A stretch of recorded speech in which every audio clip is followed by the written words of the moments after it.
It was a quiet morning in late August, 2006. The small town of Dumas, Arkansas was still half asleep beneath a thin veil of mist. Along Route 65, a silver Dodge Stratus rolled gently down the road. Inside sat 17-year-old Casey Crowder, her hair catching the early sunlight, her smile full of life. She had just left her boyfriend's house, hoping to make it home before her father returned from his night shift. In that golden dawn, Casey looked like every mother's dream and every father's pride, young, fearless, and ready to take on the world. But just a few hours later, that same Dodge was found abandoned near Dumas Memorial Hospital. The driver's door was left slightly open. The keys were still in the ignition, and Casey was gone. No blood, no struggle, no witnesses. Just silence, heavy and unnatural, hanging over the sleepy Arkansas town. Her mother, Melinda Crowder, and still remembers that phone call around 6:30 that morning. "I'm fine, Mom.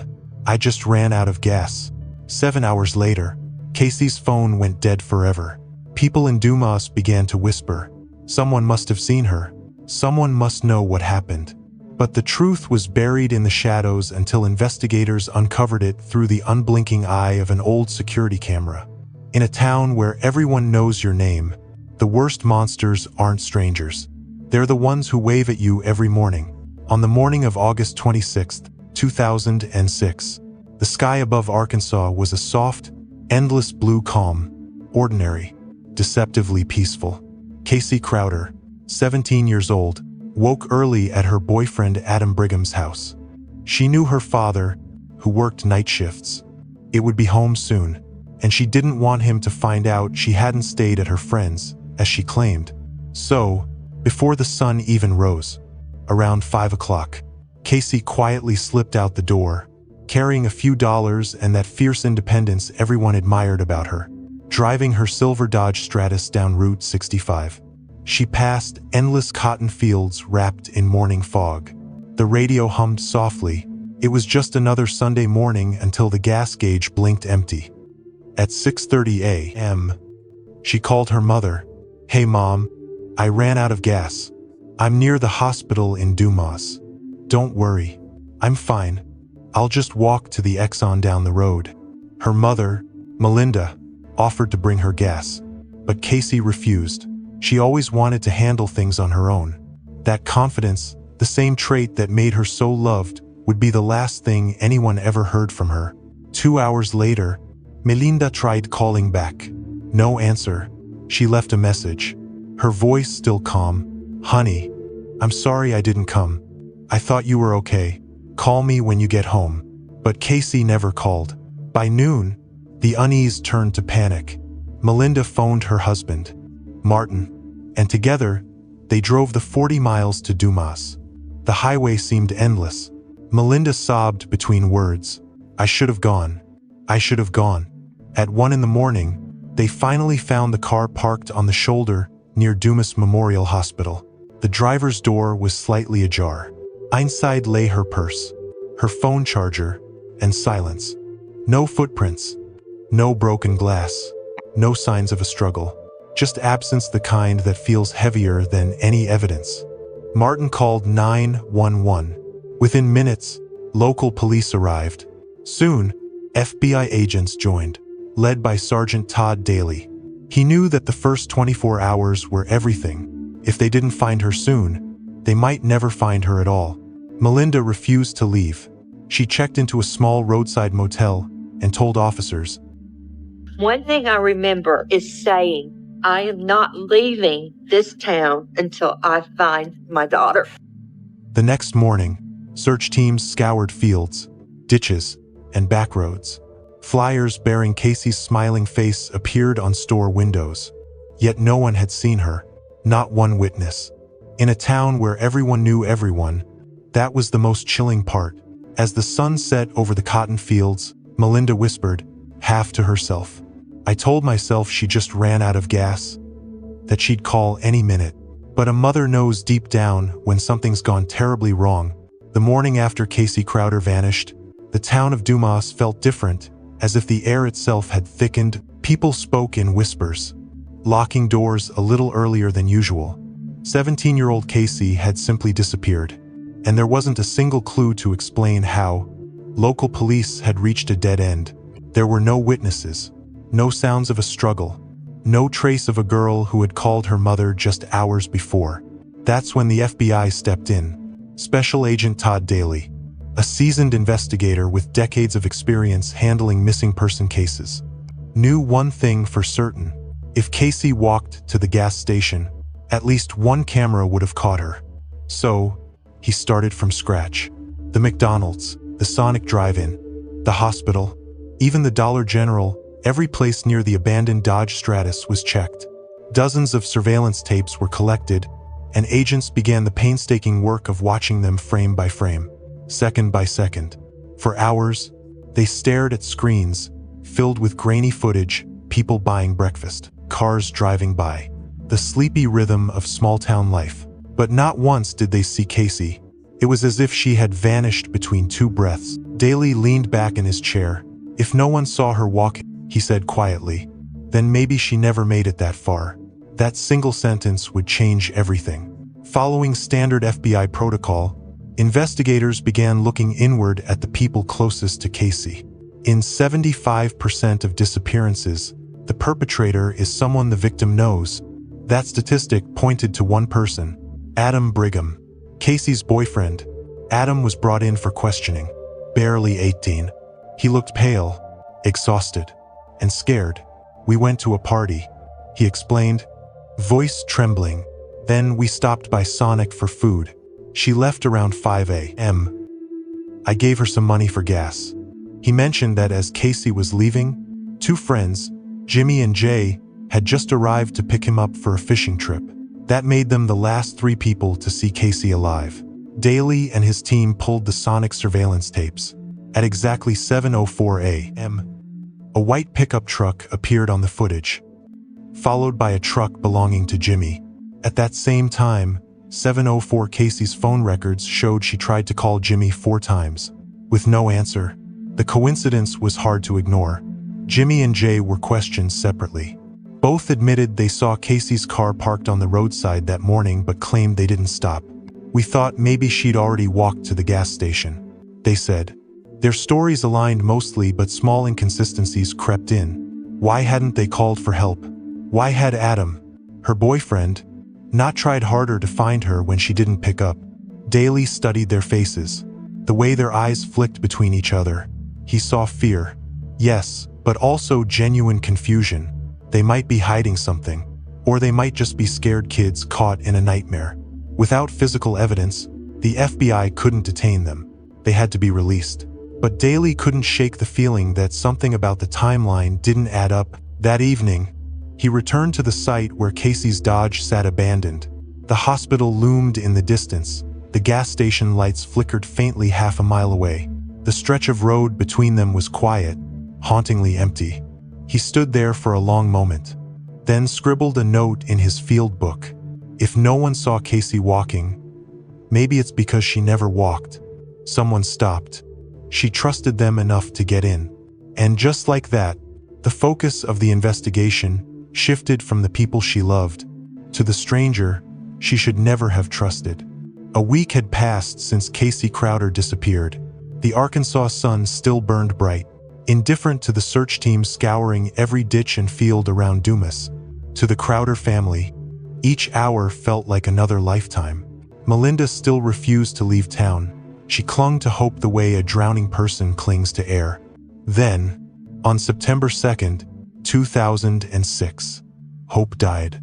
A National Guard officer, patrolling a rural area 4 miles from downtown Dumas, stopped his vehicle when he saw something pale lying near a hunter's trail. It was a young woman's body. The silver navel piercing caught the morning light. It was Casey. When the news reached the Crowder family, Melinda screamed, collapsing into her husband's arms. Martin stood frozen, whispering the same words over and over. "No, you've got it wrong. It's not her. It can't be her." But it was. The autopsy revealed Casey had died from asphyxiation. A zip tie tightened around her neck.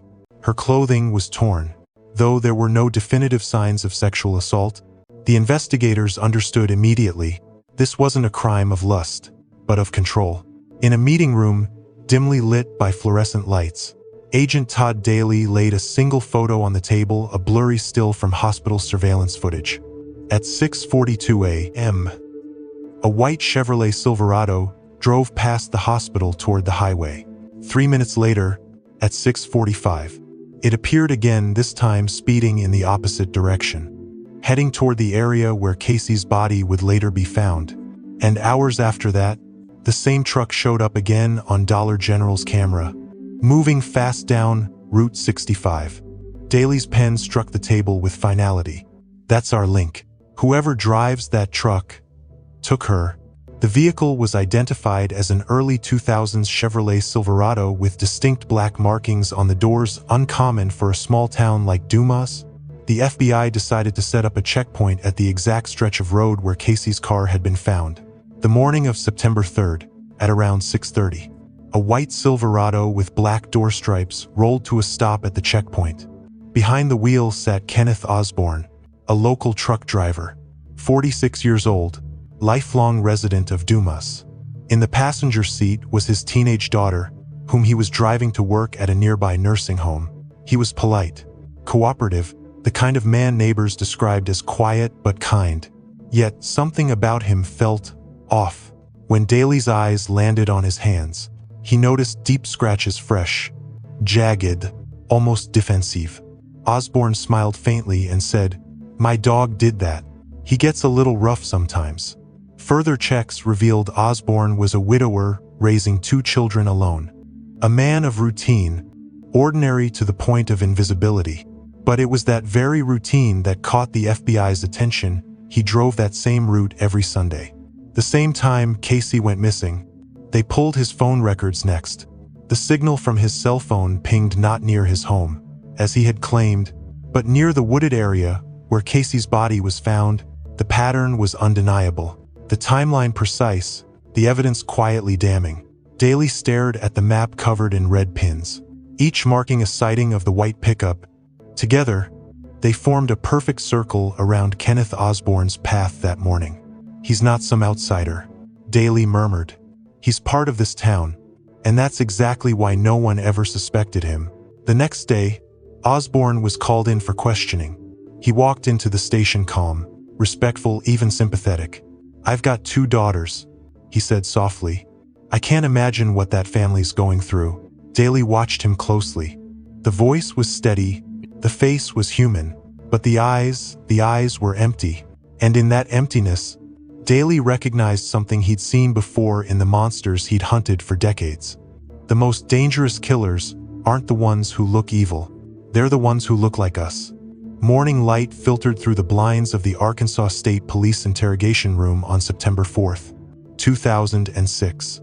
Across the table sat Kenneth Osborne, 46 years old, broad-shouldered, neatly dressed, calm to the point of eeriness. His hands, still bandaged, rested on the table like they belonged to someone who had never known guilt. He began softly, his voice deliberate, rehearsed. "I've got a daughter about Casey's age. I can't imagine what her parents must be going through." It was the kind of sentence that disarms suspicion, the language of empathy, but Special Agent Todd Daley had heard it before. In his 25 years investigating violent offenders, he'd learned one truth: those who rush to sound innocent are often the ones hiding the darkest truths. Osborne calmly explained that on the morning of August 27th, he had driven his daughter Holly to the nursing home where she worked. After dropping her off, he said, he went straight home. No detours, no delays. Then Daley slid a still frame across the table, grainy footage from the Dollar General camera, a white Chevrolet Silverado with black markings on the door, Osborne's truck, captured twice. Once heading toward the hospital, 3 minutes later, heading back toward the woods where Casey's body was found. Osborne barely blinked.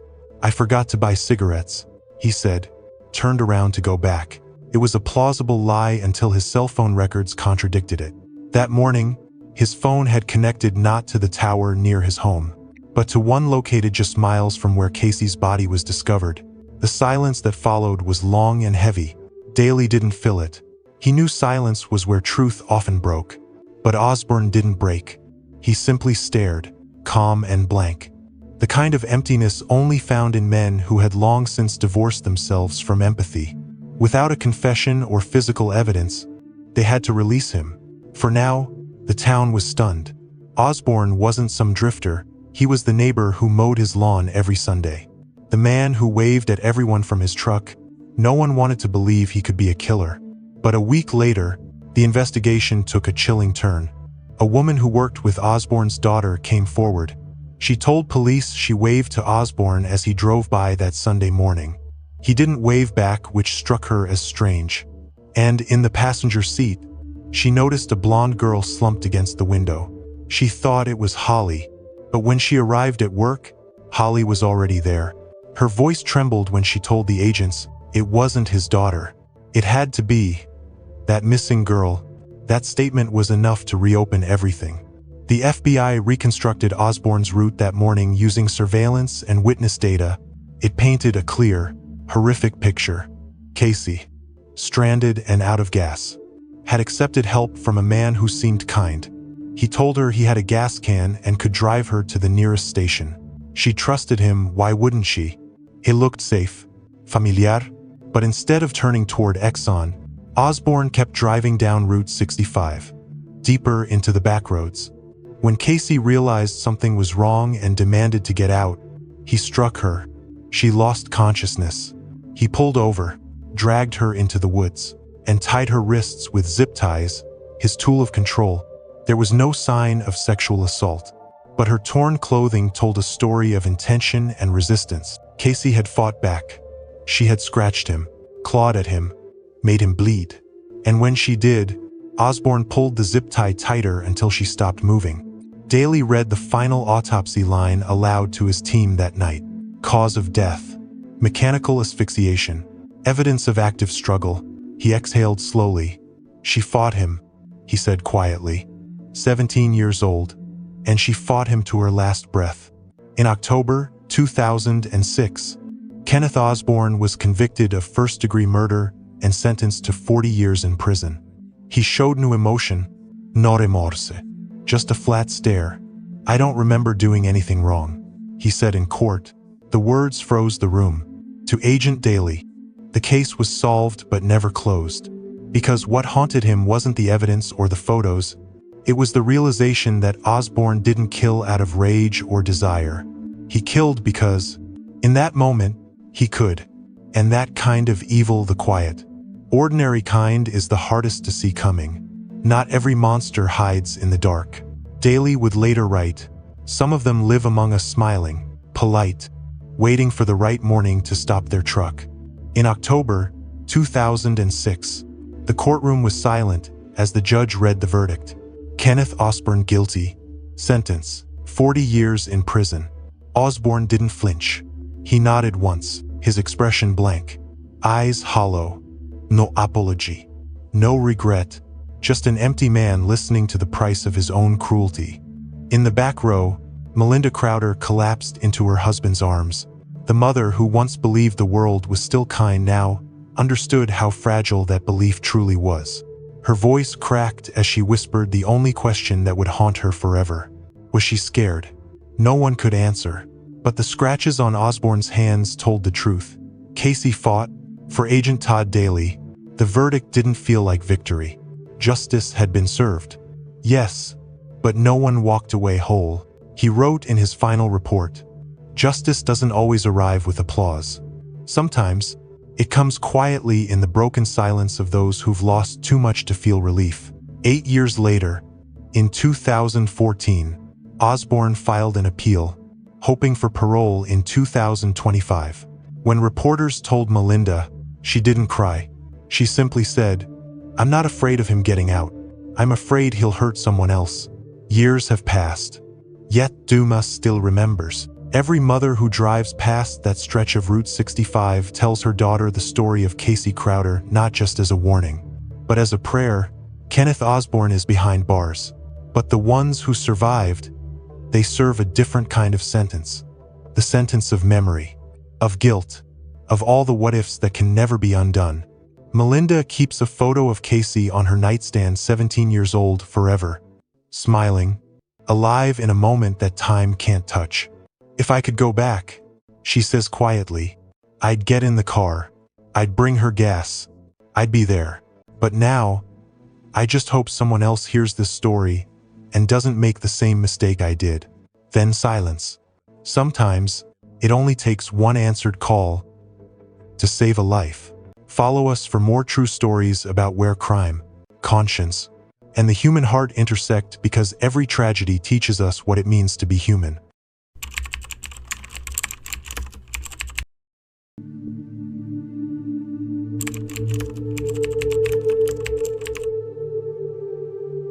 This video hides a disturbing secret. On February 13th, 2014, Loretta Saunders, a pregnant university student, stepped into an elevator and was never seen again. Her sudden disappearance shattered her family and left loved ones desperate for answers. Loretta Saunders, 26 years old, a criminology student at St. Mary's University, was nearing the end of her degree. Her thesis topic was deeply personal: missing and murdered Indigenous women and girls in Canada. It wasn't just an academic paper, it was her mission, her promise to give a voice to the silenced. She was 3 months pregnant, carrying a small miracle, the child she shared with her boyfriend, Yelhin Sakitluk, a gentleman from Turkey. They had just returned from visiting his family overseas, full of dreams for the future, a home, a family, a life built on peace instead of pain. But the very next day, after Valentine's Day, Loretta vanished. No phone calls, no messages, no trace. Only 2 strange texts were sent to Yelchin. I'm locked out of my online banking. I'm so stressed I can't even remember my mother's maiden name. Then, going to stay with a friend. Talk later. The messages felt wrong, cold, distant. Unlike her, hours turned to days. 3 days. Then 5. Her phone stayed silent. Her car gone. Her family frantic. When the police finally found her vehicle nearly 1,800 miles away, the people inside weren't Loretta and Yelchin. They were Blake Leggett's and Victoria Henneberry, the couple she had rented her old apartment to the probant. No one knew yet that the woman who had dedicated her life to studying victims was about to become one herself. Sometimes, justice doesn't live in the courtroom, it lives in the memory of those who refuse to forget. Before tragedy found her, Loretta Saunders had been living through what many would call the brightest chapter of her life. She was born in Newfoundland and Labrador, into a large Inuit family that had weathered poverty, addiction, and violence.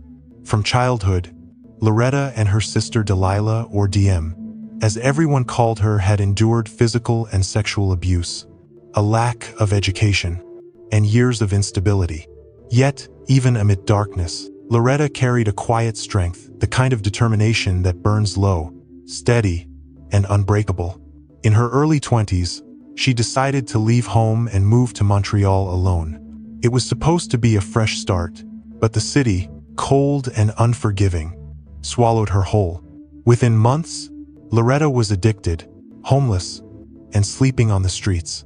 Her mother, Miriam, later said there were nights she feared her daughter wouldn't survive the winter. But Loretta fought back. She enrolled in a methadone treatment program, clawing her way out of addiction, one trembling day at a time. When she finally regained control of her life, she made a decision that changed everything. She applied to St. Mary's University in Halifax. Against all odds, she was accepted. Loretta studied criminology, determined to understand the systems that failed women like her, Indigenous women whose disappearances were ignored, whose stories were buried under silence. When her professor asked what she wanted to write her thesis on, Loretta didn't hesitate. Missing and murdered Indigenous women. Because if we don't tell their stories, who will? In class, she was known for her quiet focus, her sharp questions, her compassion.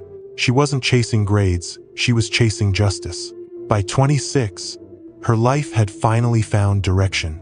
She was 3 months pregnant, expecting a baby with her boyfriend, Yelhin Sakitluk, a kind-hearted man from Turkey. They had just returned from visiting his family overseas, where Yelchin proudly introduced her as the woman I'm going to marry. With graduation only 2 months away, Loretta decided to sublet her old apartment number 1003 at 41 Cowie Hill Drive to a young couple, Blake Leggett's and Victoria Henneberry. They said they just needed a temporary place. Loretta, generous and trusting, handed them the keys without hesitation. The apartment was cozy, flooded with morning light, a place that once symbolized her new beginning. She had no way of knowing that this simple act of kindness would open the door to something unspeakable. A few weeks later, the home she once filled with hope would become a crime scene, and the woman who fought her way back to life would vanish inside it.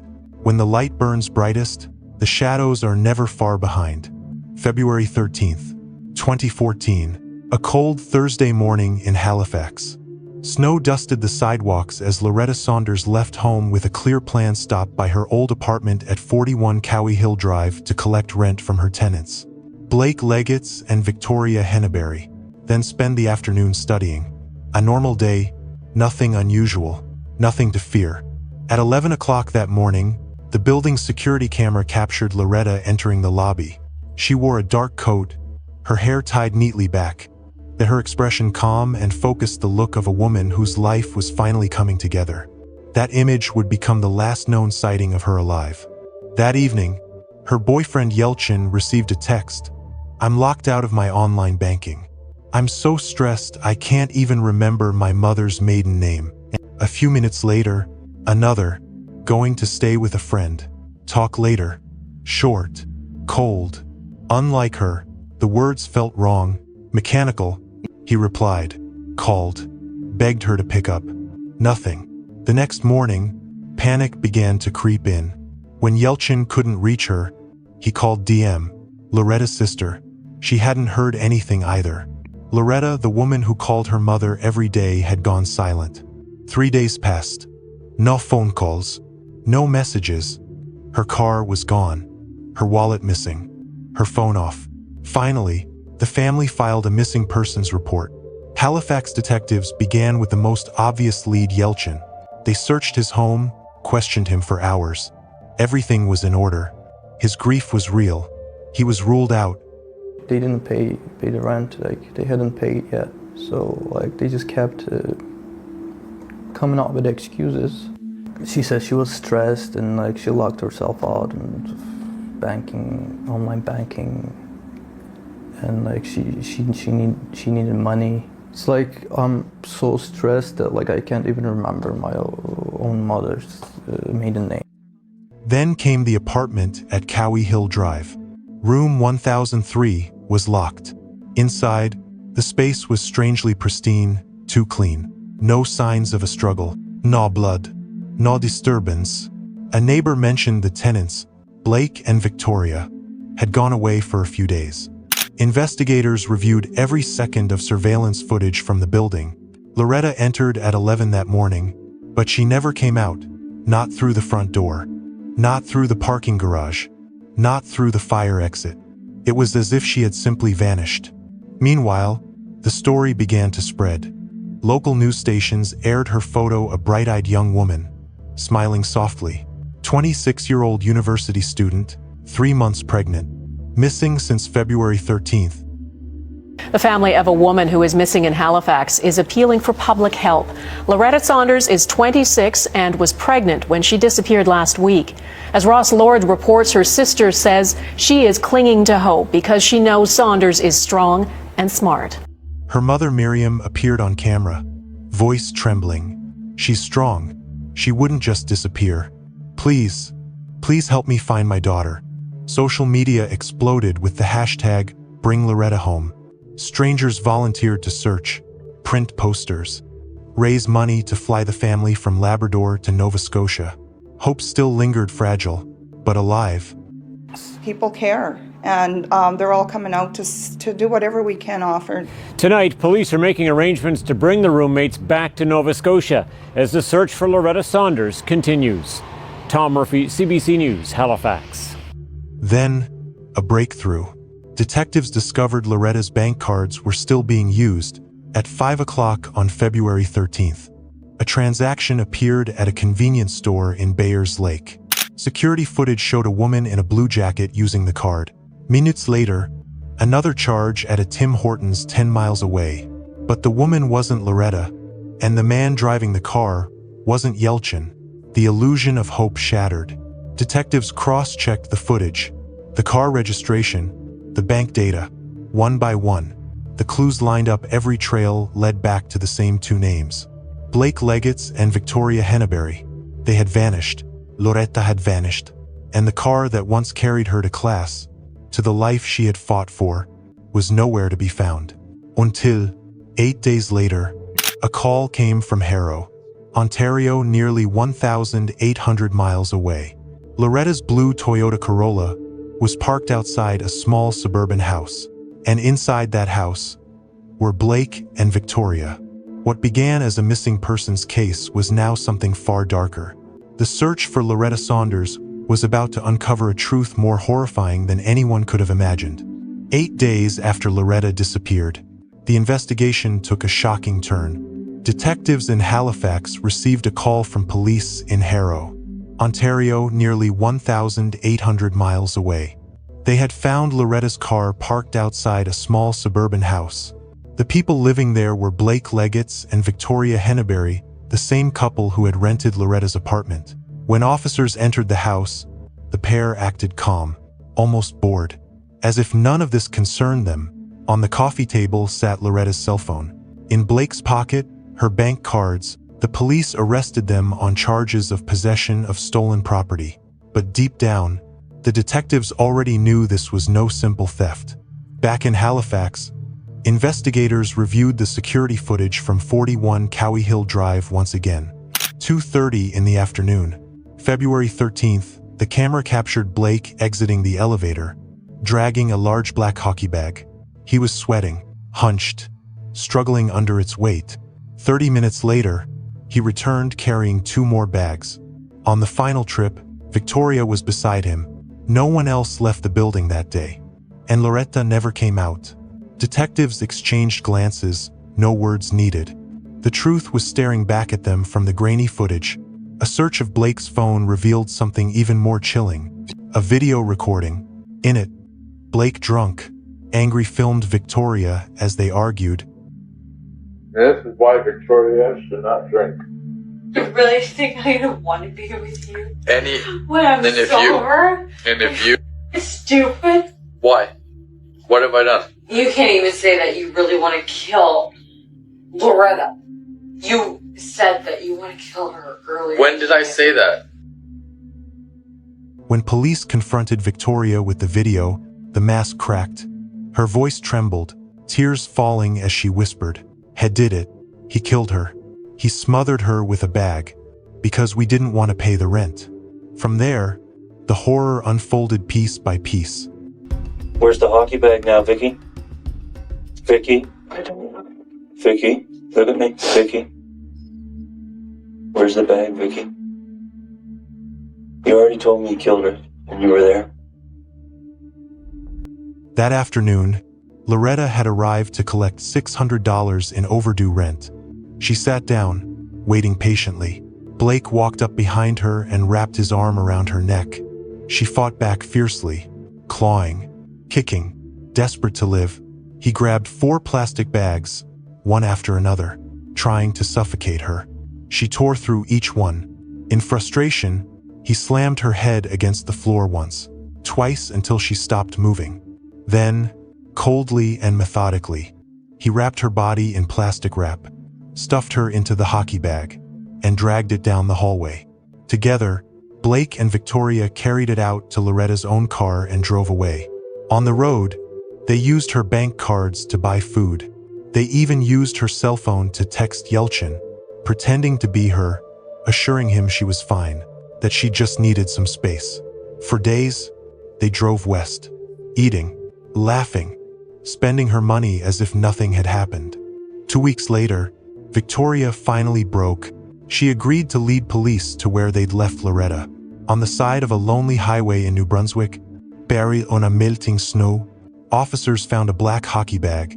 Inside was Loretta's body, still bound, still wearing the clothes she'd left home in. An autopsy confirmed what everyone already knew: she had been strangled to death. All of this one detective said quietly. For $600. Loretta Saunders had fought for her life until the very end. Her death was brutal, senseless, and yet, in the face of that cruelty, she remained a symbol of strength. The investigation was over, but for her family, the real battle for justice and for meaning was only beginning. March 2014. The courtroom in Halifax was packed to the walls. You could feel the air tighten, heavy with grief and fury. In the front row sat Miriam Saunders, Loretta's mother, gripping a framed photo of her daughter. Across the room, Blake Leggett and Victoria Henneberry sat motionless, two faces drained of remorse, two hearts that had already gone cold. They were charged with first-degree and second-degree murder. At first, both pleaded not guilty. Their lawyers requested separate trials, but the judge refused. You committed this crime together. You'll face justice together. When the autopsy details were read aloud, even seasoned reporters fell silent. Loretta's body was found inside the hockey bag, wrapped in layers of plastic. Her injuries showed she had fought with everything she had, and inside her a 3-month-old unborn child. As prosecutors described how Loretta was killed, Miriam broke down. Her older daughter, DM, snapped. She lunged across the aisle, screaming through tears. "You killed my sister. You killed her and her baby. You monsters." The officers restrained her gently, but her scream lingered, a raw, human sound that pierced every heart in the room. Then, just days before the trial began, a surprise twist. Both defendants changed their pleas. Blake pleaded guilty to first-degree murder, Victoria to second-degree murder. His lawyer said quietly, he didn't want the family to suffer through the horror of the evidence being read in open court. But for Loretta's family, that gesture meant nothing. When the judge pronounced the sentence, his voice was steady, his words sharp as steel. Your crime was despicable, horrifying, and cowardly. You took the life of a pregnant woman for $600. The verdict: Blake Leggett's life in prison, no chance of parole for 25 years. Victoria Henneberry life in prison, eligible for parole after 10 years. The courtroom erupted in sobs. Miriam stood up, trembling, her voice breaking with fury. "Two grown monsters killed my pregnant daughter and call that justice? 10 years. That's not justice. Justice would mean they never breathe again." Outside, cameras flashed, microphones filled the air. News outlets across Canada ran the story. A senseless murder that shook Halifax. Hundreds attended a vigil at St. Prostes, Mary's University, candles glowing against the cold night. The university president announced the creation of the Loretta Saunders Memorial Scholarship, dedicated to helping Indigenous women pursue higher education, the dream Loretta never got to finish. Yet even behind bars, the echoes of deceit continued. Victoria, now in prison, began claiming she had Indigenous ancestry, a move the community condemned as an insult to Loretta's memory. Advocacy groups called it a manipulation, an attempt to wear the identity she helped destroy. Her appeals for leniency were all denied. Dozens of people gathered in Halifax's Parade Square last night in memory of a young woman whose story touched the lives of people from coast to coast.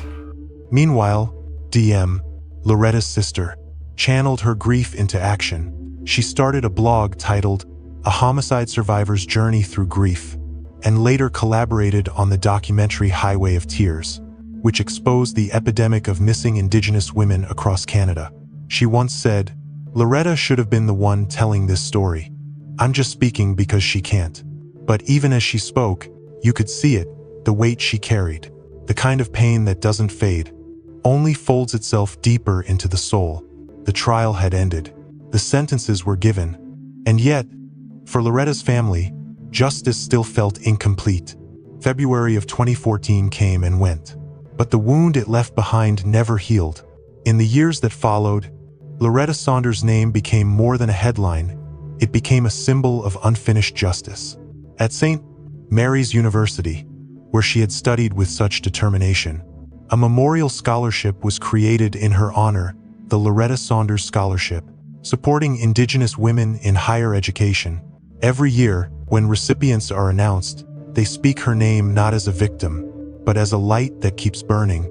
Yet for her family, grief had no finish line.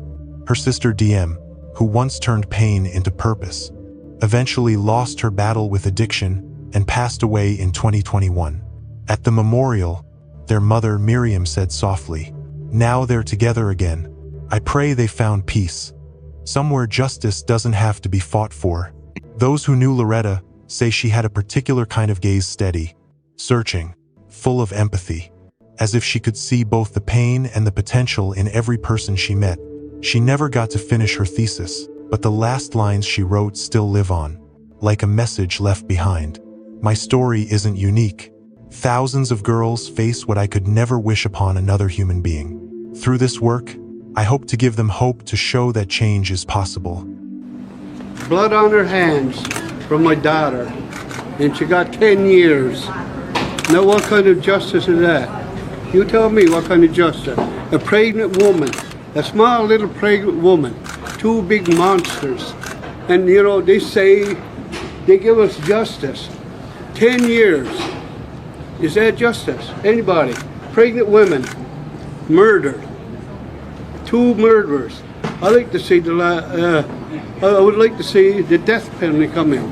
I would like to see the death penalty and cold-blooded murderers be taken off the street once and for all. They haven't got a right to breathe the air what we breathe, because they took the life of my daughter and my grandchild. They murdered her without mercy. And I think we should have no mercy on them. As I walked down to the courthouse, deep down in my heart, I was praying, and I was saying, "God, if you're real, I'm sorry to be questioning you. If you're real, God, and you really have my daughter with you, please ask them to plead guilty." And it was so funny. Then I would say, "Oh my God, what's that?" You know, I was talking to God, and you know, God answered my prayer, and all the prayers, the people, supporters who've been praying for us all through, our prayers was answered, and I like to thank everybody. I'm so mixed feeling. I'm hurting. I'm going to miss my girl. I'm glad that we don't have to go through what we had to do, and I'm feeling bad for their parents. I don't know. I'm overwhelmed. I'm really overwhelmed. In 2017, the Canadian government launched the National Inquiry into Missing and Murdered Indigenous Women and Girls, a movement many believed Loretta's death had helped awaken. The final scene of her story isn't a courtroom, but a cold Halifax square, her mother standing beneath a gray sky, clutching a photo of her daughter, wind tugging at her hair, eyes filled with pain yet unwavering strength. "They took my daughter's life, but they'll never take her voice." And maybe that's what justice truly means, not a sentence, but a story that refuses to die. If you believe justice deserves to be heard, share.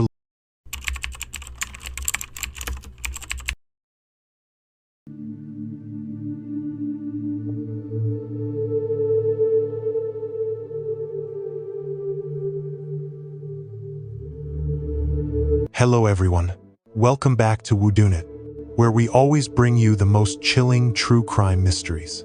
Today, we're once again diving into a heartbreaking story about a beautiful young woman from Stockton, California. So, let's get into it. This is the last known footage of Dalene Carlson, a 3-year-old who had just moved into a new place, eager to start a new chapter in her life. In the video, Dalene looks happy, relaxed, and full of life. But look a little closer, there's something unsettling.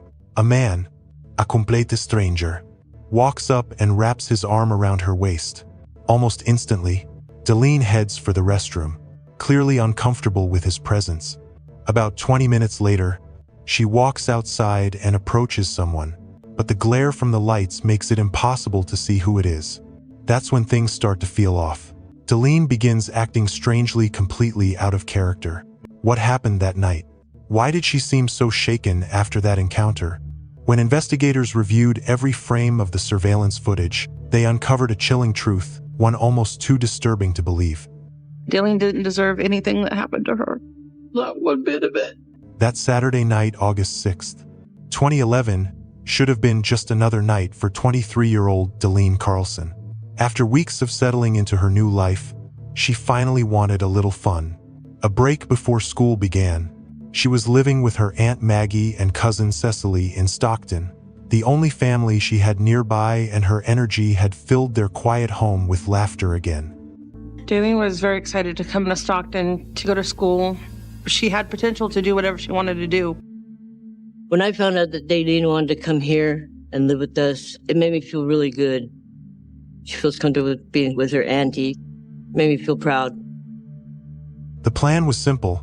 Go out together to Finnegan's pub, have a drink, meet some new people. But fate is cruel. Cecily came down with a fever that evening and decided to stay home.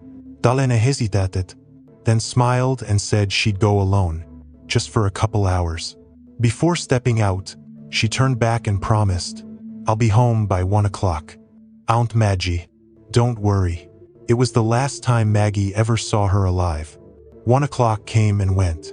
Then, too, the house stayed quiet. Maggie called her phone once, twice, then over and over, but every call went unanswered. She told herself Dalene might have crashed at a friend's place. I was calling all the people that Cecily knew, hoping they could tell me something, but none of them really knew either. Then I really started getting worried. Can't just drop off the face of the earth. But when the sun came up, her bed was still empty, her phone still silent, and a heavy dread began to sink in. Maggie started calling everyone. Dalene knew no one had heard from her since she left the pub. Fear turned to panic. She called the police, but the response hit her like ice water. "It hasn't been 24 hours yet. She's probably fine." But Maggie knew better. Dalene wasn't the kind of girl to vanish without a word. So the family began their own search, driving through the streets, putting up flyers with her photo, bright eyes, soft smile, brown and white striped top, ripped jeans, a face impossible to forget, yet suddenly gone without a trace. By the following evening, even the police couldn't deny something was wrong. 2 seasoned detectives, Brad Burrell and Larry Lane, were assigned to the case, and the moment they read her file, they felt it too, that invisible chill of a story about to turn dark. Burrell later said quietly, Dalene was kind of your all-American girl. She was a young, attractive, intelligent lady who had a very bright future ahead of her. Her disappearance was highly unusual. Something really just kind of struck a chord with me, and it really seemed to me that this was not right. A young woman with plans, with people who love her, doesn't just disappear.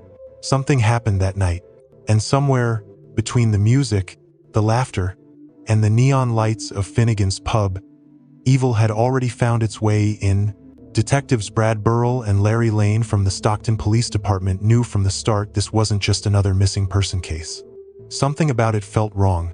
Their first stop was the last place anyone saw Dalene alive. Finnegan's pub. It was a small, crowded bar on the corner of town, neon lights flickering, laughter spilling into the street. The kind of place where everyone knows someone. Inside, 2 security cameras watched quietly from above, one near the entrance, another by the restroom hallway. Cold, mechanical eyes that had unknowingly captured the last hours of Dalene Carlson's life. At 12:41 a.m., the footage showed Dalene walking in, wearing her brown and white striped top and ripped jeans. She looked carefree, smiling, chatting with friends, just another young woman enjoying a Saturday night. But then, only 7 minutes later, something changed. A man stepped into the frame, a goatee, a backward cap, easy confidence. He walked right up behind Dalene and wrapped his arm around her waist. Her reaction was immediate. She stiffened, stepped aside, and hurried straight to the restroom. The man turned and walked away, unfazed. The detectives froze the frame. The man was identified as Jason Gilley, a close friend of both Dalene and her cousin Cecily. When questioned, Jason said he had seen Dalene that night but insisted he'd left the bar around 1 o'clock a.m. to care for his sick brother. His grandmother even confirmed he was home soon after. On paper, his story held up, Jason said that he had been at the bar with Dalene that night and that the plan was that he was going to give her a ride home. With no solid evidence, investigators turned their attention to another name that surfaced, Jacob Evangelisti, Dalene's ex-boyfriend. They had broken up just 4 days before she disappeared, and according to witnesses, it hadn't ended well. Jason told us that Dalene had been recently dating Jacob Evangelisti. Burrell and Lane reviewed the footage again. At 1:46 a.m., Dalene appeared outside the bar, talking to a man whose face was hidden by a harsh glare from a light above the door. Her hands moved sharply. Her posture tense, it looked like an argument. Then, as she turned to walk away, the man stepped forward into view. The light shifted and his face came into focus. It was Jacob Evangelisti. He admitted to meeting Dalene that night, claiming she broke up with him at the bar and left alone soon after. He repeated it over and over. He had nothing to do with her disappearance. But Burrell wasn't convinced. He leaned back in his chair, eyes fixed on the footage. Voice calm but certain. Both men were there that night. Both told the truth, just not all of it. What the cameras revealed was chilling, but what they didn't show would soon become even darker. Detective Larry Lane found a thread small, fragile, but enough to pull. It was the last text message Dalene had ever sent. Sometime early Sunday morning, the message was to a friend named James Cousin, saying she was heading to another party after leaving Finnegan's pub. That meant one thing: Dalene never went home that night. Burrell and Lane built a new theory. If she had planned to keep the night going, maybe she stopped somewhere for drinks or snacks. They listed every 24-hour store near the pub, and one stood out. Food for Less, just a few blocks away. With a full network of security cameras, when they reviewed the footage from around 1:30 a.m., they saw her, Dalene Carlson, alive and moving calmly through the aisles. Not alone, but with a man beside her. They were chatting, laughing, buying a few things together. To anyone else, it looked ordinary. But when the man turned toward the camera, the detectives froze. The goatee, the backward cap, Jason Gilly, the man who swore he had left the bar by 1 o'clock, the man whose grandmother vouched for him, the man who had just been caught on camera with the missing girl 30 minutes later. Jason was brought in again. He looked tired, defensive. His words came out clipped. Sorry it took so long. How's it going? Getting tired. What's that? Getting tired. Yeah. They left him alone in the interrogation room for an hour, long enough for silence to dig into his nerves. When they finally returned, Burrell sat across from him, speaking softly. What time did you get home? About 1:20, 1:30. We don't expect you to know every minute of what you did. That's not reasonable. It's not reasonable. Okay. But that's the good thing with surveillance, video surveillance at different locations, the cameras. We know a lot more of what's going on. Right. Okay? Dalene Carlson simply disappeared from the world. Jason, let's make it better. Let's make it better right now. Okay? Did you guys have sex? No. Jason. Jason.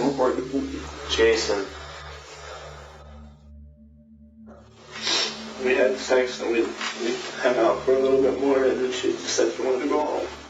At that moment, the detectives couldn't arrest Jason. Not yet. Without a body, there was no proof of murder. And what else has slipped your mind, Jason? No. Jason. Jason. No. Where are we going to find the body? Help us find her. Help us bring her home. Her family deserves it, You have a family. She has a family. She deserves it. I know that. She does. I did not do anything to her. Dalene Carlson was now just a smiling face on missing posters fluttering in the dry California wind. But Detective Brad Burrell couldn't shake the feeling Jason was lying, and the truth was still hiding in plain sight. So he went back to what never lies: surveillance cameras. For days, Burrell reviewed footage from every gas station around Stockton, tracing the route Jason claimed to have driven after dropping Dalene near home. Hour after hour passed in the dim glow of the evidence room, until one frame froze him in place. 11 o'clock a.m. August 7th, 2011. A silver sedan pulled into a gas station on the southern edge of Stockton. Burrell zoomed in. The plates matched Jason's car. Jason stepped out, dirty shirt, stains on his hands, hair matted, eyes hollow. He looked exhausted, disoriented, like a man who had seen something he couldn't forget. The camera showed him checking the passenger door, slamming it shut hard before driving off. Burrell's instincts screamed. He took her out there. He whispered, dragged her body from the car. That door didn't close right because she was never supposed to leave it. But with no body, Jason was still untouchable. He walked free. Meanwhile, Dalene's family kept searching, printing flyers, calling hospitals, praying for a miracle. Cecily, her cousin, was eaten alive by guilt. If I hadn't been sick that night, she said quietly, maybe she'd still be here. Then, 2 months later, on a gray October morning, a farmer discovered something in his cornfield 20 miles south of Stockton, a decomposed, partially unclothed body. The coroner confirmed the worst. It was Dalene Carlson.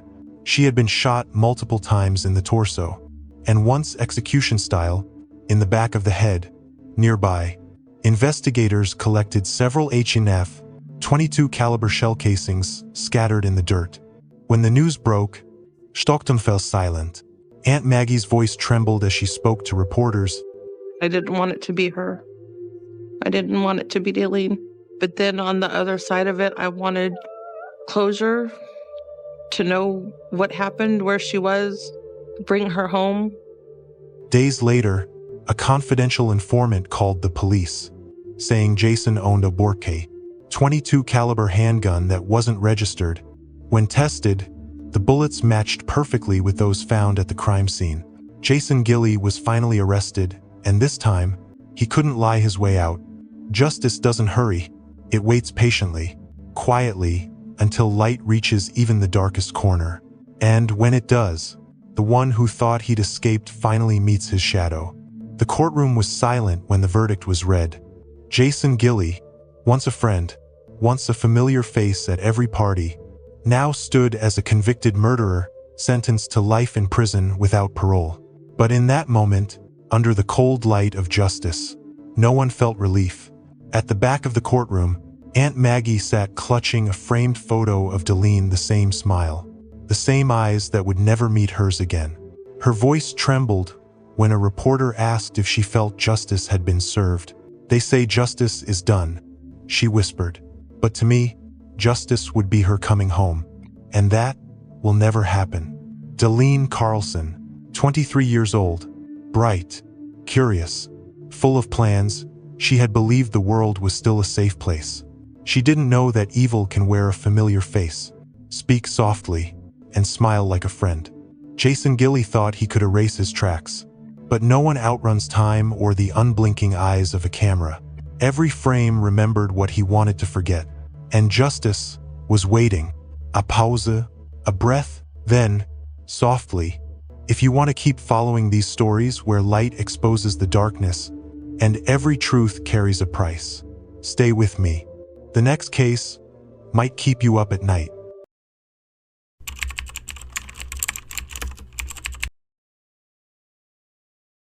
It was 2:09 a.m. on March 29, 2019. Samantha Josephson, a beautiful and intelligent 21-year-old college student, was waiting for her Uber outside a bar in Columbia, South Carolina. She had enjoyed a fun night out with her friends and just wanted to get home safely. When a black Chevrolet sports sedan pulled up in front of her, Samantha didn't hesitate for even a second. She opened the back door and got in. It was her Uber, so she thought, but it wasn't. The man behind the wheel wasn't an Uber driver. He was a predator who had been prowling the area looking for a victim. And the moment Samantha closed the door, her fate was sealed. Because that man had activated the child's safety locks, the doors could only be opened from the outside. Samantha Josephson was trapped. What happened in the next few minutes was so brutal that even the most seasoned investigators were traumatized. 120 stab wounds. 120. This wasn't just a murder, it was an act of unspeakable savagery. This is the story of Samantha Josephson. A story that changed ride-sharing laws across the United States.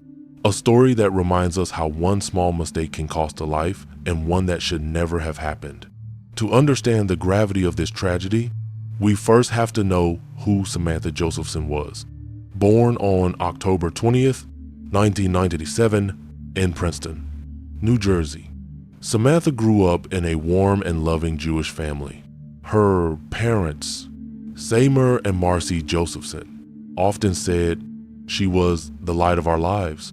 She had those bright, curious eyes and a smile that could melt the hardest day. Even as a child, Samantha dreamed of making the world a fairer place.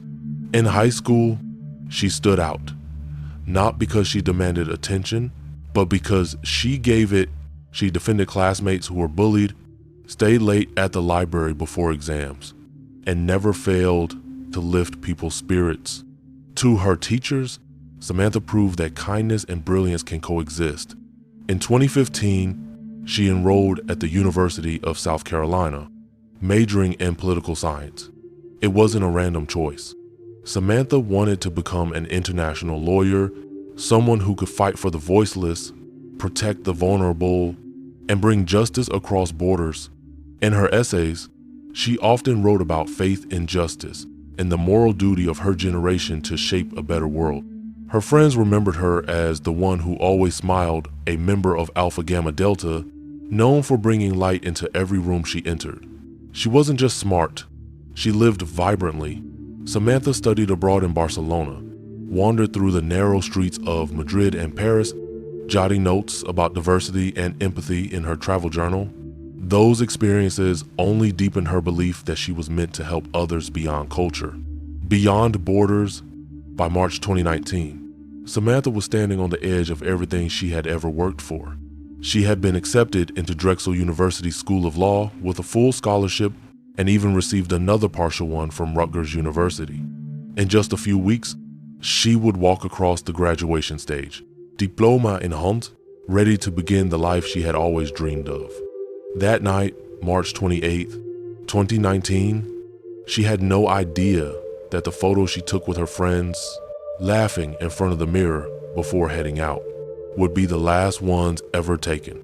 She had everything: intelligence, love, a future, but in a world where evil can wear the mask of normalcy, sometimes one small decision is enough to change everything. Samantha never knew that within a few hours, everything she hoped to become would vanish inside the darkness of a car.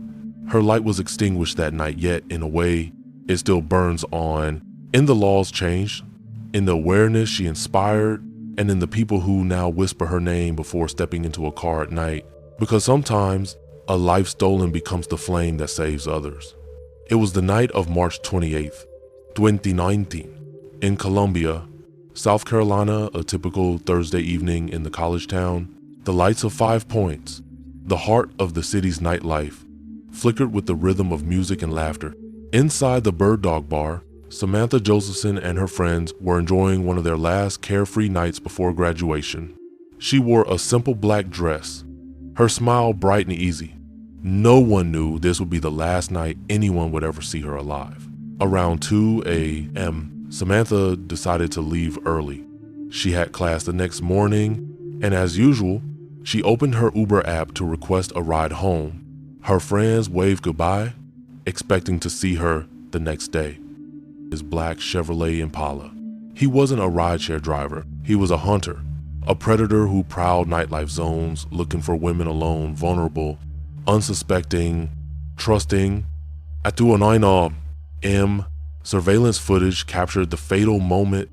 The Impala pulled up next to Samantha. She glanced at the car, saw what looked like the right vehicle, and stepped in. What she didn't know was that her real Uber was still minutes away. The door closed, and a soft click followed the child. Locks had been activated. From that instant, Samantha was trapped. In that moment, she was no longer a passenger. She was a prisoner. We will never know exactly when Samantha realized something was wrong. Was it when the driver took a wrong turn? When she tried to open the door and couldn't? or when she saw the flash of a double-edged knife glinting in the dark. Forensic evidence would later reveal the unimaginable. Samantha had been stabbed 120 times. Her body bore signs of a desperate struggle, bruised hands, defensive wounds. In those final moments, she fought for her life, trapped inside a metal cage rolling through the silent streets of Columbia.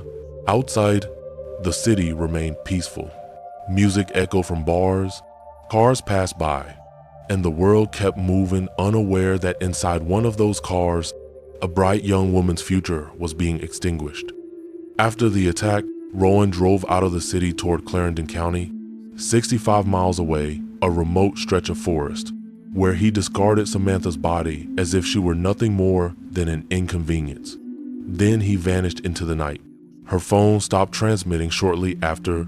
The Uber she ordered continued to show, arriving soon. One small mistake, one closed door, and the entire world of a young woman disappeared without a sound. Morning came on March 29th, 2019, in Columbia, South Carolina. Sunlight filtered through the blinds of the apartment at the Hub, where Samantha lived with her roommates, but her bed was untouched. The blanket still neatly folded, her phone, charger unplugged. At first, her friends assumed she had stayed with someone after the night out, but as the hours passed and every call went unanswered, a quiet unease turned into terror. By 1:30 p.m., they called the Columbia Police Department and reported her missing. The last confirmed sighting was around 2 a.m. When Samantha left the Bird Dog Bar in 5 Points, detectives immediately began piecing together her final movements. They pulled CCTV footage from bars, restaurants, and street cameras in the area. Then came the chilling moment. On the screen, Samantha appeared stepping into a black Chevrolet Impala. The car drove off into the night. She never reappeared. The police issued a statewide alert circulating Samantha's photo and the car's description. News outlets picked up the story, and within hours, her face smiling, full of life, was everywhere. Students across the University of South Carolina campus panicked. If it could happen to Samantha, responsible, cautious, sober, it could happen to anyone. That same afternoon, 65 miles away, deep in a wooded area of Clarendon County, 2 turkey hunters were walking along a dirt trail when they noticed something pale among the bushes. It didn't belong there. They approached and froze. It was the body of a young woman. At 3:45 p.m., they called 911. Minutes later, the forest was filled with flashing blue lights, yellow tape, and the sound of boots crunching leaves. Investigators from the Clarendon County Sheriff's Office and forensic units began documenting the scene. The body had been dumped carelessly, partially covered with leaves and branches. She hadn't been buried, just discarded. The brutality was staggering. Over 100 stab wounds, many deep enough to pierce bone. The pattern told a story of rage, control, and panic, and of a victim who had fought back until the very end. Nearby, investigators found traces of blood-stained fabric, jewelry, and personal belongings. When news of the discovery reached Columbia, every detective knew the truth before it was confirmed. They had found Samantha Josephson at 5:13 a.m. The next morning, her father, Seymour Josephson, posted a short message on Facebook. Samantha's no longer with us.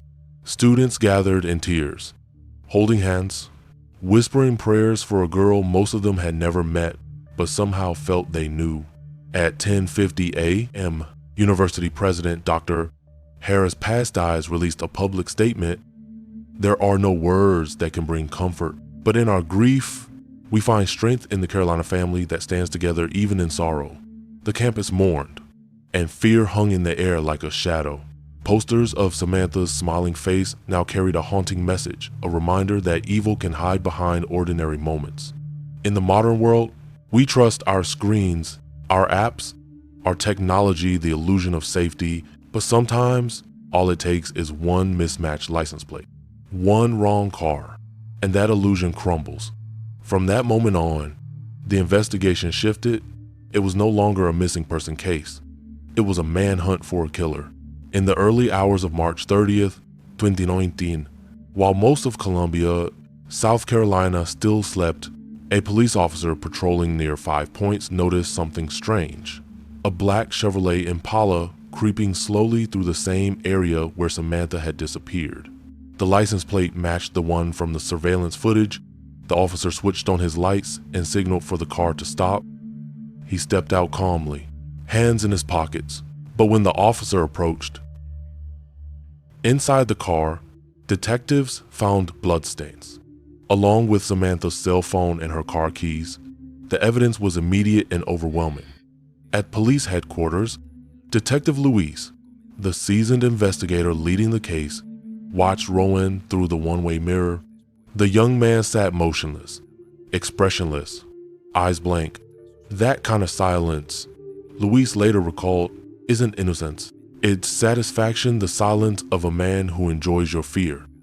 A search warrant was issued for the home of Rowan's girlfriend, Maria Howard. In a trash bin behind the house, investigators discovered a blood-soaked bedsheet, cleaning wipes, duct tape, and most chilling of all, a double-edged knife still stained with Samantha's blood. Inside Rowan's car, they found a handwritten note, a list written like an execution plan, duct tape, gloves, gasoline, disposable phone, matches. The word matches was crossed out. This wasn't an impulse. It was preparation. The forensic evidence built a picture of meticulous cruelty. Samantha's blood covered the back seat. Her DNA was found beneath Rowan's fingernails, and his shoe prints matched those at the site where her body was dumped. Then came another revelation. Surveillance footage from a store called Cellular City showed Rowan the next morning wearing a hood, trying to sell an iPhone. The store owner, Ohamar Williams, testified that he grew suspicious when he saw the phone's wallpaper a photo of a smiling young woman. It was Samantha. Williams refused the sale, and Rowan left. The store security cameras captured everything. Even after the murder, Rowan texted his girlfriend casually about cleaning up. One message read, "Don't need new shoes, the blood's only on the soles." That, he said, is the mark of a psychopath, a man who feels nothing.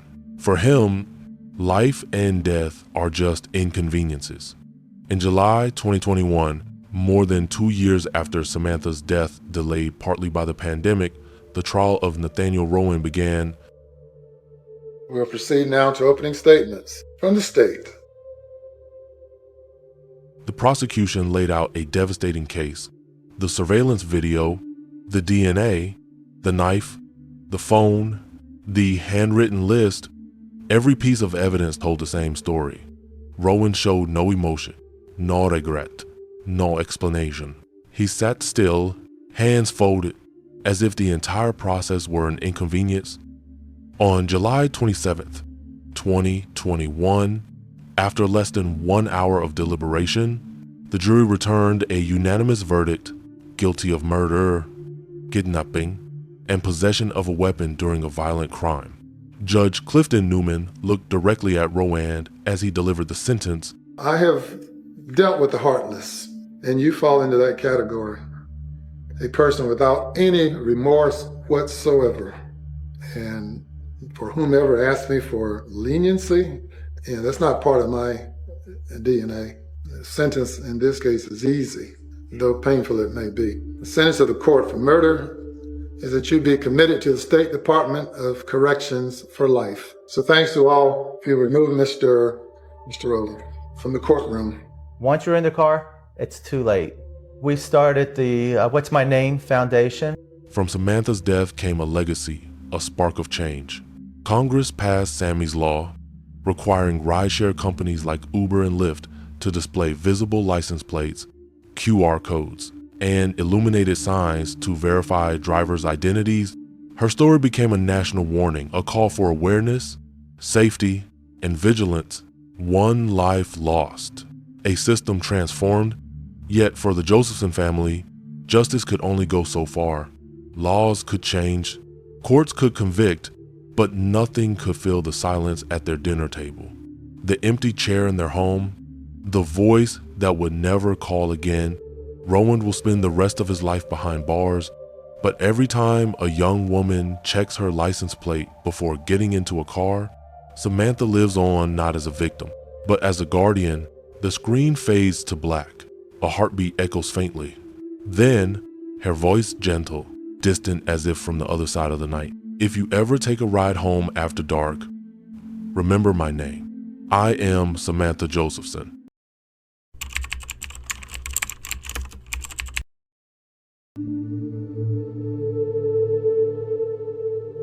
On the night of May 27th, 2018, the quiet town of Thousand Oaks, California glowed softly under the yellow streetlights. Inside a small apartment, two young people were laughing, their glasses clinking gently between them. Chad Brandon Amelia, 27 years old, was everything a parent could hope for.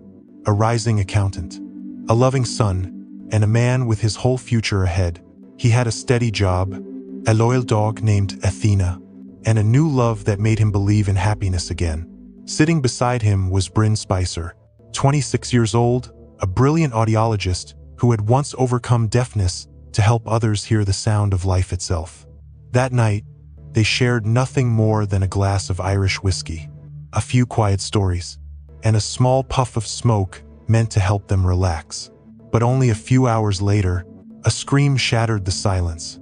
When police burst through the door, Chad lay lifeless on the floor, stabbed more than 100 times. Bryn, the woman who once gave voices back to the voiceless, sat in the middle of a blood-soaked room, her hands trembling, her eyes empty, the knife still in her grasp. One life ended, the other destroyed beyond recognition, and what remained was a single haunting question that sent chills across America. What could drive a kind, intelligent woman to turn into a killer within minutes? Was it the haze of intoxication or the darkness already waiting inside her soul? Before the tragedy, Chad Brandon Amelia seemed like the definition of a perfect young man. Born on September 27, 1991, in Santa Clarita, just north of Los Angeles, Chad grew up surrounded by love even after his parents' marriage ended when he was only 5.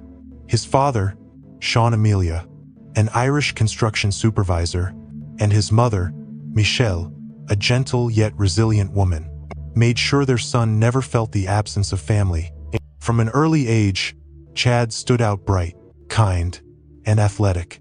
Friends often called him the big brother, the one who always listened, always showed up, never asked for anything in return. At Chico State University, he studied accounting while playing American football, balancing passion and discipline with quiet determination. He dreamed of becoming a certified public accountant, a goal that symbolized everything he valued: precision, stability, and pride. After graduation, Chad moved to Thousand Oaks, renting an apartment with his close friend Vinny Oliveira. He worked full-time at an accounting firm while studying late into the night for the CPA exam. The pressure was relentless, the sleeplessness constant, and that was when he began using cannabis to help him unwind.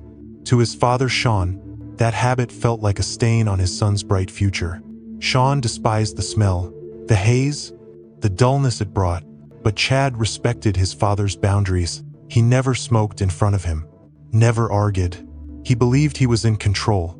No one, not even Chad himself, could have imagined that one small habit would lead him straight into the nightmare that would end his life.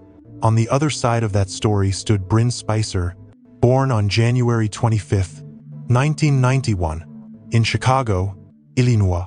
She entered the world without sound. Diagnosed with severe hearing loss as a child, she underwent multiple surgeries and received cochlear implants at age 4. For most of her childhood, Bryn hid her hearing aids beneath her long brown hair, terrified of being seen as different. She knew loneliness intimately, but she also knew how to fight it. Her struggle became her strength. She pursued audiology at the University of Washington, eventually earning a doctorate in clinical audiology. By 26, she was working for UCLA Health, helping others reclaim the sounds she once lived without. Outside of work, her world revolved around Arya, her Siberian husky, whom she had trained as a hearing assistance service dog. Together, they were inseparable, a quiet pair often seen walking through Canio Creek Park, where Bryn went to clear her mind. It was there, in that peaceful park, one late afternoon in April 2018, that Chad met Bryn. He was walking Athena. She was reading on a bench, Aria curled beside her. Chad approached with his easy grin, starting a conversation that turned into several more over the following days. When Bryn politely refused to give her number, he simply handed her a business card, saying, "If you ever want company on one of these walks, text me." Days later, she did, from long walks to shared dinners, to quiet evenings laughing over a bottle of whiskey. While their dogs played nearby, their connection deepened. Bryn was drawn to Chad's sharp wit and steady warmth. Chad admired her courage, her brilliance, and the way she carried her scars like medals of survival. Friends said Chad seemed different, softer, happier, as if he had finally found someone who could understand both his drive and his silence. But just 1 month later, that same woman would become the reason his heart stopped beating. The night of May 27th, 2018, the eve of Memorial Day, drifted over Thousand Oaks with calm air and soft moonlight. Inside his small apartment, Chad Brandon Amelia was preparing a simple dinner. He uncorked a bottle of Irish whiskey, his small ritual for winding down after a long week. Before long, he sent a text to Bryn. "Come over. Athena Mrs. Aria." Around 10:30 p.m., Bryn Spicer arrived, her husky trotting beside her. The apartment filled with life, the sound of paws skittering across the floor, the laughter of 3 friends as Vinny Oliveira, Chad's roommate, joined in. They talked about work, travel, and life's small frustrations. It was the kind of evening that felt too ordinary to ever end in tragedy. Close to midnight, Chad pulled a glass water pipe from the kitchen cabinet. Bryn watched curiously. "It's just cannabis," he said casually. "Totally legal here. You should try it, helps me sleep." Bryn shook her head. She had tried it once, years ago, and hated it. But Chad smiled in that way that made people trust him. "Just one puff," he said. "You'll finally see what the hype is about." He stepped out onto the balcony, lit the bowl, and exhaled slowly. The smoke drifted into the night. Bryn hesitated, then joined him. She took a small inhale, coughed hard, and laughed it off, her throat burning. Chad chuckled. "You didn't even feel it," he teased. "Try again properly this time." Bryn gave in. She inhaled deeper. What happened next blurred the line between reality and nightmare. Minutes later, the world around her began to twist. The lights flickered. The walls seemed to breathe. Voices faint at first whispered her name. Time folded in on itself. The same sentence repeated, the same laugh, the same movement, again and again. Bryn's body tensed. She said later it felt like time was looping, like she had died and was now watching her own body from above. Inside, Vinny noticed something was wrong. She just froze. He later told police. Her eyes went empty, like no one was in there anymore. Then came the scream. Bryn ran into the kitchen, grabbed knives, scissors, anything sharp, and began stabbing wildly. Chad shouted her name, tried to grab her arms, but she turned on him in a frenzy that defied comprehension. The blade plunged again and again over 100 times. The room exploded with chaos, dogs barking, furniture toppling, glass shattering. When police burst in moments later, responding to Vinny's 911 call, their body cameras recorded a scene too horrific to ever be made public. Bryn stood motionless, drenched in blood, her face expressionless, the knife still clenched in her trembling hand. When officers ordered her to drop it, she didn't move. They fired a taser 4 times with no reaction. They struck her with batons 9 blows before she finally collapsed. One arm was broken, her neck and face slashed, her hands covered in deep cuts. Athena, Chad's dog, barked frantically beside his motionless body. Aria, Bryn's husky, was bleeding but still alive. Chad, however, it was gone, his body marked by 108 stab wounds. As paramedics rushed Bryn to the hospital, She was barely conscious. When detectives questioned her later, she wrote trembling words on a clipboard because her throat was bandaged shut. "I don't remember anything. I think I died." Sometimes, the line between human and monster is as thin as a single breath of smoke. The next morning, the sun rose quietly over the hills of Santa Clarita.